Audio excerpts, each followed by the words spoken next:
Hello friends, good morning Odisha. आज दिन जाकर बहुत सारा गुरुत्वपूर्ण खबर आसी जो खबर गुड़िक आपण मैंने जाना निहाती दरकार। तेबे आसतु जानिनेबा कौन सही गुरुत्वपूर्ण खबर गुड़िक। तेबे ता पूर्व आपण को अनुरोध जे वीडियोटी को शेष पर्यंत देखंतु। मात्र किसी समय मध्य जानिपारे आज दिन सब संपूर्ण खबर। आज प्रथम खबर 2024 कैलेंडर रे 29 दिन सरकारी छुट्टी। जानतो केउ केउ दिन ऑफिस बंद। राज्य सरकार को पक्षरु 2024 वर्ष लगी कैलेंडर जारी करा जायछि। राजस्व विभाग पक्षरु जारी विज्ञप्ति अनुसार आसंता वर्ष कैलेंडर रे 29 टी साधारण छुट्टी तथा सरकारी छुट्टी रहिछि। 2024 वर्ष पाए कैलेंडर रे राज्य सरकारी कर्मचारी को पाए 9 टी इच्छा दिन ऑप्शनल छुट्टी रो व्यवस्था रहिछि बोली खबर मिलिछि। चलंतो परवर्ती खबर ऊपर नजर पकाइबा। प्लस 2 छात्र छात्री को पाए गुरुत्वपूर्ण खबर। उच्च माध्यमिक शिक्षा परिषद सीएचएसई ओडिशा द्वारा प्लस 2 रो समस्त नियमित छात्र छात्री को पाए इंटरनल मूल्यांकन एवं प्रोजेक्ट कार्य को बाध्यतामूलक करा जायछि। चलित शिक्षा वर्ष पाए इंटरनल मूल्यांकन परीक्षा आसंता डिसेंबर 22 रु डिसेंबर 31 मध्य अनुष्ठित हबो। कोनोसी छात्र छात्री को इंटरनल मूल्यांकन केमा प्रोजेक्ट दाखल रु बाद दिया जीव नै। निरंतर शिक्षण विषय वस्तुर बुझामणा एवं प्रोजेक्ट आधारित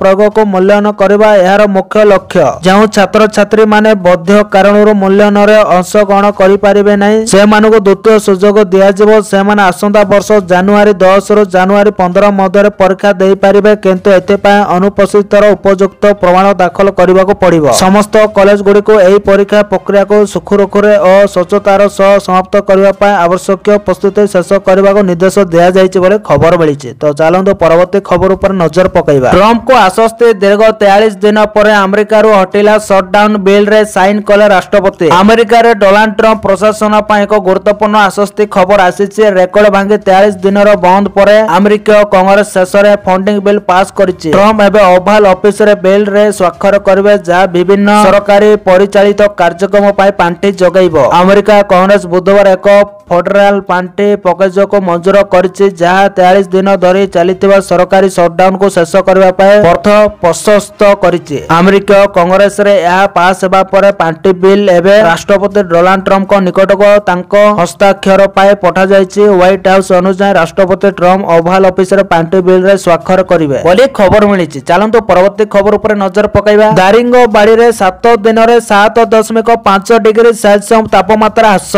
ओडिसा रो काश्मीर दारिंगबाड़ी रे क्रमागत भाबरे तापमात्रा ह्रास पाउथबा देखिबा को मिलिछि। या फल रे दारिंगबाड़ी ब्लॉक अंचल रे ठंडा वृद्धि पाइछि। ब्लॉक तापमात्रा सूचना केंद्र प्रकाश 6 तारिख रे 15 डिग्री सेल्सियस थिबा बेले 7 दिन आज 7.5 डिग्री सेल्सियस ह्रास पाइछि। 9 तारिख रे तापमात्रा ह्रास पाए 11 डिग्री सेल्सियस होइतिबा बेले आज दारिंगबाड़ी रे 7.5 डिग्री सेल्सियस रे पहुंचिछि बोली खबर मिलिछि। चलंतो परवर्ती खबर ऊपर नजर पकाइबा। बाली यात्रा रे ठेला पेला प्रबल भीड़ रे 2 अचेत। कटक बाली यात्रा रे ठेला पेला श्रेया घोषालଙ୍କ कार्यक्रम चलितबा स्थान रे हठात ठेला पेला आरंभ होई जायतिला। अधिक लोक थिबारु प्रबल भीड़ भितरे परिस्थिति असमाल होई पड़ितिला। यार भितरे 2 जण अचेत होइतिबा कहा जाउछि। एम्बुलेंस जगे 2 अचेत को संगे संगे मेडिकल को निया जायतिला। आसंता काली कटक बाली यात्रा रो अंतिम दिन थिबारु प्रबल भीड़ देखिबा को मिलितिला। विशेष करी बॉलीवुड रो कंठशिल्पी श्रेया घोषालଙ୍କ कार्यक्रम रो असंभव भीड़ होइतिला। बैरिकेड निकट रे ठेला पेला हेबार स्थिति नियंत्रण करबा पाए घटना स्थल रे अतिरिक्त सीपी पहुंचीथिले बोली खबर मिलिछि। चलंतो परवर्ती खबर ऊपर नजर पकाइबा। मार्च 8 तारिख रे मिलिबो सुभद्रा टंका। एकाथरे 2टी किस्तर टंका देबे सरकार। सुभद्रा योजना को ने आसिला बड़ खबर। मार्च 8 तारिख रे सुभद्रा रो नवा हिताधिकारी को मिलिबो टंका। एका बेले नवा हिताधिकारी को 2टी किस्तर 10,000 टंका देबे राज्य सरकार। एने घोषणा कले उपमुख्यमंत्री प्रभाती परिडा। किस्ती टंका पाइबा को हेले नवा हिताधिकारी को आवेदन करबा को पड़िबो। एहासो मासे पर्यंत सुभद्रा पोर्टल रे करियबो आवेदन। जदि देखिबा पुराना हिताधिकारी 2टी किस्तर टंका पाइचंती, तृतीय किस्ती टंका केबे आसीबो सरकार एने तारिख घोषणा करि नथिबा बेले मार्च रे तृतीय किस्ती आसीबो बोली कहा जाउछि बोली खबर मिलिछि। चलंतो परवर्ती खबर ऊपर नजर पकाइबा। पिला जन्म हेबारो मासे भितरे करंतु आधार कार्ड। जानंतु एथिपाई किपरि करिवे आवेदन। नवजात शिशुଙ୍କ ପାଇଁ आधार कार्ड तयारी प्रक्रिया एबे बिहार रे आरंभ होइछि। जन्म पर तुरंत पिला मानकर चिन्हट सुनिश्चित करबा ପାଇଁ ए कार्यक्रम राज्य सारा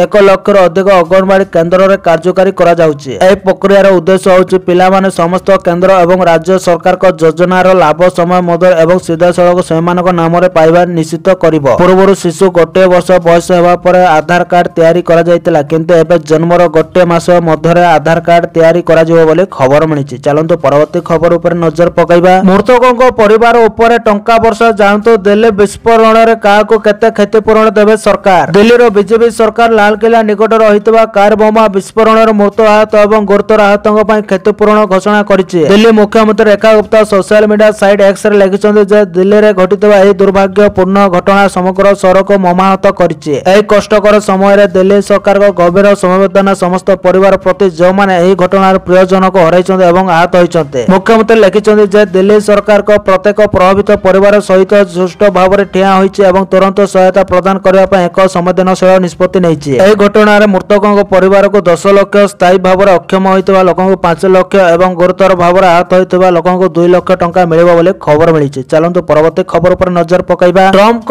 ବଡ଼ ପ୍ରତିଶ୍ରୁତି ଟାରିଫରୁ ପ୍ରତି ଆମେରିକାକୁ ମିଳିବ $2000। ପୁଣି ଥରେ ଟାରିଫର ଲାଭ ପଙ୍ଖାଡ଼ିଲେ ଡୋନାଲ୍ଡ ଟ୍ରମ୍ପ। ସୋସିଆଲ ମିଡିଆ ପୋଷ୍ଟରେ ସେ କହିଛନ୍ତି ଯେ ତାଙ୍କ ନେତୃତ୍ୱରେ ଆମେରିକା କ୍ରମାଗତ ଭାବରେ ଆଗକୁ ବଢୁଛି ଏବଂ ଟାରିଫର ସମାଲୋଚନା କରୁଥିବା ଲୋକଙ୍କୁ ମୂର୍ଖ ବୋଲି କହିଛନ୍ତି। ଏହା ସହିତ ସେ ଟାରିଫ ରାଜସ୍ୱରୁ ପ୍ରାୟ ପ୍ରତ୍ୟେକ ଆମେରିକାକୁ $2000ର ଲାଭାଂଶ ଭାବରେ ଦେବାକୁ ପ୍ରତିଶ୍ରୁତି ମଧ୍ୟ ଦେଇଛନ୍ତି। ନିଜ ଟାରିଫରେ ବିଶ୍ୱକୁ ଭୟଭୀତ କରୁଥିବା ଡୋନାଲ୍ଡ ଟ୍ରମ୍ପ ଆମେରିକାକୁ ଦେଉଥିବା ଲାଭକୁ ନେଇ କ୍ରମାଗତ ଭାବରେ କହି ଆସୁଛନ୍ତି। ଟ୍ରୁଥ ସୋସିଆଲ ପ୍ଲାଟଫର୍ମରେ ଏକ ନୂଆ ପୋଷ୍ଟରେ ସେ ନିଜ ବାଣିଜ୍ୟ ନୀତିର ପ୍ରଚାର କରିଛନ୍ତି ଏବଂ ଦାବି କରିଛନ୍ତି ଯେ ତାଙ୍କ ନେତୃତ୍ୱରେ ଆମେରିକା ବିଶ୍ୱର ସବୁଠାରୁ ଧନୀ ଓ ସବୁଠାରୁ ସମ୍ମାନିତ ଦେଶ, ଯେଉଁଥିରେ ରେକର୍ଡ ଷ୍ଟକ୍ ମୂଲ୍ୟ ଉଚ୍ଚ 401 ବାଲାନ୍ସ ଏବଂ କାରଖାନା ଗୁଡ଼ିକରେ ମଧ୍ୟ ବୃଦ୍ଧି ଘଟୁଛି ବୋଲି ଖବର ମିଳିଛି। ଚାଲନ୍ତୁ ପରବର୍ତ୍ତୀ ଖବର ଉପରେ ନଜର ପକାଇବା। ପୁଣି ଉପର ମୁହାଁ ସୁନା ଦର ଗୋଟିଏ ଦିନରେ ଏତେ ବଢିଗଲା, ଦାମ ରୂପା ବି ବଢିଲା। କିଛି ଦିନର ଆଶ୍ୱସ୍ତି ପରେ ପୁଣି ବଢିଲା ସୁନା ରୂପା ଦର। ଆଜି ସକାଳୁ ସୁନା ରୂପା ଦରରେ ଏତେ ବଡ଼ ପରିମାଣର ବୃଦ୍ଧି ଦେଖିବାକୁ ମିଳିଛି। ଦିଲ୍ଲୀରେ ଦୃଢ ବିଶ୍ୱ ସଂକେତ ମଧ୍ୟରେ ସୁନା ମୂଲ୍ୟ ପ୍ରତି 10 ଗ୍ରାମ ପିଛା 2290 ଟଙ୍କା ବୃଦ୍ଧି ପାଇଛି। ଶୁକ୍ରବାର ପାରମ୍ପରିକ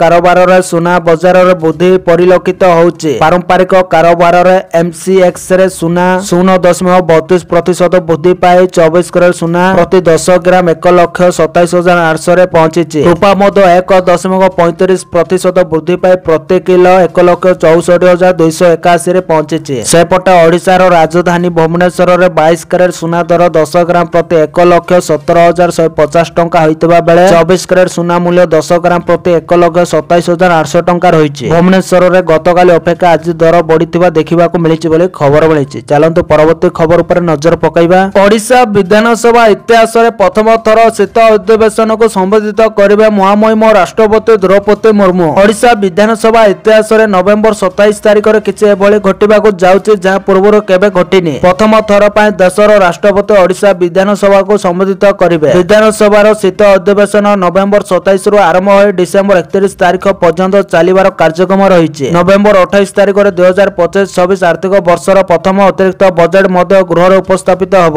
ବିଧାନସଭା ସଚିବାଳୟ ପକ୍ଷରୁ ଏନେଇ ବିଧିବଦ୍ଧ ବିଜ୍ଞପ୍ତି ଜାରି ହୋଇଛି। ବିଧାନସଭାର ଶୀତ ଅଧିବେଶନରେ ମୁଖ୍ୟମନ୍ତ୍ରୀ ତଥା ଅର୍ଥମନ୍ତ୍ରୀ ମନୋହର ମାଝୀ ଅତିରିକ୍ତ ବଜେଟ୍ ଉପସ୍ଥାପନ କରିବାର ସମ୍ଭାବନା ରହିଛି। ସବୁଠାରୁ ଗୁରୁତ୍ୱପୂର୍ଣ୍ଣ କଥା ହେଲା ଏଥର ବିଧାନସଭାର ଶୀତ ଅଧିବେଶନକୁ ସମ୍ବୋଧିତ କରିବେ ରାଷ୍ଟ୍ରପତି ଦ୍ରୌପଦୀ ମୁର୍ମୁ। ରାଷ୍ଟ୍ରପତି ଦ୍ରୌପଦୀ ମୁର୍ମୁ ଓଡ଼ିଶା ଗସ୍ତରେ ଆସିବାର ଅଛି। ଆଉ ଏହି ଗସ୍ତରେ ରାଷ୍ଟ୍ରପତି ରାଜ୍ୟ ବିଧାନସଭାକୁ ସମ୍ବୋଧିତ କରିବେ ବୋଲି ଖବର ମିଳିଛି। ତ ଚାଲନ୍ତୁ ପରବର୍ତ୍ତୀ ଖବର ଉପରେ ନଜର ପକାଇବା। ରାତାରାତି ବଦଳିଲା ସହରର ନକ୍ସା। ଜଳୁଛି ୟୁକ୍ରେନ। କେଉଁଠି ଡ୍ରୋନରେ ଆକ୍ରମଣ ହେଉଛି ତ ଆଉ କେଉଁଠି ମିସାଇଲ ମାଡ଼ ଚାଲିଛି। ୟୁକ୍ରେନର ସବୁ ଗୁରୁତ୍ୱପୂର୍ଣ୍ଣ ସହରକୁ ଖୋଜି ଖୋଜି ଆଟାକ କରିଛି ରୁଷିଆ। ଝପୋରିଝିଆ ନାମକ ସ୍ଥାନରେ 600ରୁ ଅଧିକ ଥର ଆକ୍ରମଣ କରାଯାଇଛି। ଏଥିରେ ଏହି ସହରର ନକ୍ସା ପୁରା ବଦଳି ଯାଇଥିବା କୁହାଯାଉଛି। ୟୁକ୍ରେନରେ ଥିବା ଝପୋରିଝିଆ ଅଞ୍ଚଳରେ ଭୟାନକ ଆକ୍ରମଣ କରିଛନ୍ତି ରୁଷିଆ ସେନା। ଗତ କିଛି ଦିନ ଭିତରେ ଏଠାରେ ମୋଟ 645 ଥର ଆକ୍ରମଣ କରାଯାଇଛି। ଏହି ରିପୋର୍ଟର ଖୁଲାସା ହେବା ପରେ ୟୁକ୍ରେନ ସମେତ ଆଖପାଖ ଅଞ୍ଚଳରେ ଚାଞ୍ଚଲ୍ୟ ଖେଳି ଯାଇଛି ବୋଲି ଖବର ମିଳିଛି। ଚାଲନ୍ତୁ ପରବର୍ତ୍ତୀ ଖବର ଉପରେ ନଜର ପକାଇବା।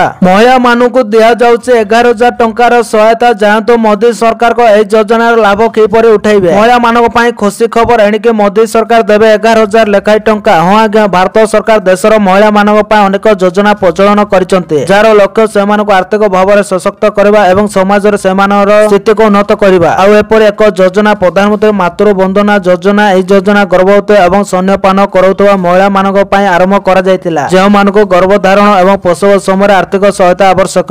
ଏହି ଯୋଜନା ଅଧୀନରେ ସରକାର ମହିଳାମାନଙ୍କୁ 11,000 ଟଙ୍କା ପର୍ଯ୍ୟନ୍ତ ଆର୍ଥିକ ସହାୟତା ପ୍ରଦାନ କରନ୍ତି। ଏହି ରାଶି ସିଧାସଳଖ ଡିବିଟି ମାଧ୍ୟମରେ ସେମାନଙ୍କ ବ୍ୟାଙ୍କ ଆକାଉଣ୍ଟକୁ ସିଧାସଳଖ ସ୍ଥାନାନ୍ତରିତ ହୁଏ ବୋଲି ଖବର ମିଳିଛି। ଚାଲନ୍ତୁ ପରବର୍ତ୍ତୀ ଖବର ଉପରେ ନଜର ପକାଇବା। ପାକିସ୍ତାନରେ ଭୟଙ୍କର ବିସ୍ଫୋରଣ ପଡ଼େ ଡରିଗଲେ କ୍ରିକେଟର। ପାକିସ୍ତାନର ଇସଲାମାବାଦରେ ହୋଇଥିବା ଏକ ଭୟଙ୍କର ବୋମା ବିସ୍ଫୋରଣ ପରେ ପାକିସ୍ତାନ ଗସ୍ତ କରୁଥିବା କିଛି ଶ୍ରୀଲଙ୍କା କ୍ରିକେଟର ସେମାନଙ୍କ ସୁରକ୍ଷାକୁ ନେଇ ଚିନ୍ତା ପ୍ରକାଶ କରିଛନ୍ତି ଏବଂ ଗସ୍ତ ବାତିଲ କରିବାକୁ ସେମାନଙ୍କ ବୋର୍ଡକୁ ଅନୁରୋଧ କରିଛନ୍ତି। ସୂତ୍ର ଅନୁଯାୟୀ ଶ୍ରୀଲଙ୍କା କ୍ରିକେଟ SLC ସୂତ୍ରରୁ ଜଣାପଡ଼ିଛି ଯେ ରାଓଲପିଣ୍ଡି ଇସଲାମାବାଦ ନିକଟରେ ହୋଇଥିବାରୁ କିଛି ଖେଳାଳି ଫେରିବାକୁ ଇଚ୍ଛା ପ୍ରକାଶ କରିଛନ୍ତି। 3 ମ୍ୟାଚ ବିଶିଷ୍ଟ ଦିନିକିଆ ସିରିଜ ରାଓଲପିଣ୍ଡିରେ ଖେଳାଯିବାର କାର୍ଯ୍ୟକ୍ରମ ରହିଛି, ଯେଉଁଠାରେ ବିସ୍ଫୋରଣରେ 12 ଜଣଙ୍କ ମୃତ୍ୟୁ ହୋଇଥିଲା ବୋଲି ଖବର ମିଳିଛି। ଚାଲନ୍ତୁ ପରବର୍ତ୍ତୀ ଖବର ଉପରେ ନଜର ପକାଇବା। ପୁଣି ରାଜଧାନୀ ଦିଲ୍ଲୀରେ ଆଉ ଏକ ଭୟଙ୍କର ବିସ୍ଫୋରଣ। ଦିଲ୍ଲୀ ଲାଲକିଲ୍ଲା ବିସ୍ଫୋରଣର ତଦନ୍ତ ଏପର୍ଯ୍ୟନ୍ତ ସରିନଥିବା ବେଳେ ଆଉ ଏକ ବିସ୍ଫୋରଣ ହୋଇଛି। ମହିପାଲପୁର ଅଞ୍ଚଳର ରାଡିସନ ହୋଟେଲ ନିକଟରେ ଏକ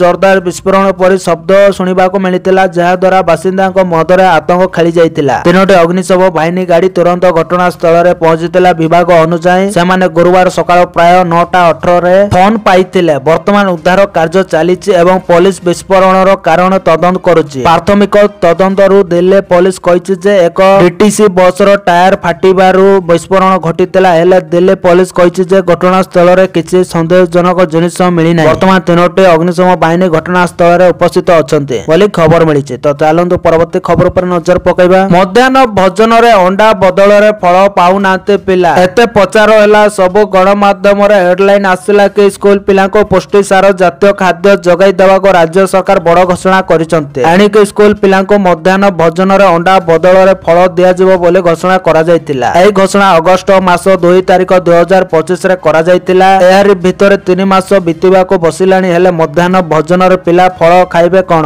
ଦେଖିବାକୁ ବି ପାଉନାହାନ୍ତି। ହଁ ଆଜ୍ଞା, ଜିଲ୍ଲା ଶିକ୍ଷା ଅଧିକାରୀ DEO ମାନଙ୍କୁ କୁହାଗଲା ଯେଉଁ ପିଲାମାନେ ସ୍କୁଲ ମଧ୍ୟାହ୍ନ ଭୋଜନରେ ଅଣ୍ଡା ନ ଖାଉଥିବେ ସେମାନଙ୍କୁ ଫଳ ଯୋଗାଇ ଦିଅ। PM ପୋଷଣ ରାଜ୍ୟ ନୋଡାଲ ଅଧିକାରୀ ଏନେଇ ଚିଠି ଲେଖି ତୁରନ୍ତ ପାଳନ କରିବାକୁ ସରକାରୀ ଓ ଅନୁଦାନ ପ୍ରାପ୍ତ ବିଦ୍ୟାଳୟର ଶିଶୁ ବାଟିକାରୁ 10ମ ଶ୍ରେଣୀ ପର୍ଯ୍ୟନ୍ତ ଛାତ୍ରଛାତ୍ରୀଙ୍କ କ୍ଷେତ୍ରରେ ତୁରନ୍ତ ଲାଗୁ କରିବାକୁ ନିର୍ଦ୍ଦେଶ ଦେଇଥିଲେ। ହେଲେ ସେମାନଙ୍କୁ ଫଳ ମିଳୁନି କି ତା ବଦଳରେ ଟଙ୍କା ମିଳୁନି, ବରଂ ଉପବାସରେ ସ୍କୁଲରେ ପିଲାଙ୍କ ଦିନ କଟୁଛି। କାର୍ତ୍ତିକ ମାସରେ ଅଧିକାଂଶ ବିଦ୍ୟାଳୟରେ ଏଭଳି ସ୍ଥିତି ଉପୁଜିଥିବା ନଜରକୁ ଆସିଛି ବୋଲି ଖବର ମିଳିଛି। ତ ଦର୍ଶକ ବନ୍ଧୁମାନେ, ଏ ଥିଲା ଆଜି ଦିନର ସବୁ ଖବର। ଯଦି ଭିଡ଼ିଓଟି ଭଲ ଲାଗିଛି ଲାଇକ୍ କରନ୍ତୁ, ଚ୍ୟାନେଲକୁ ସବସ୍କ୍ରାଇବ କରନ୍ତୁ, ଭିଡ଼ିଓକୁ ସେୟାର କରନ୍ତୁ। ତ ଦର୍ଶକ ବନ୍ଧୁମାନେ, ପୁଣି ଦେଖା ହେବା ଆସନ୍ତାକାଲି। ଜୟ ଜଗନ୍ନାଥ।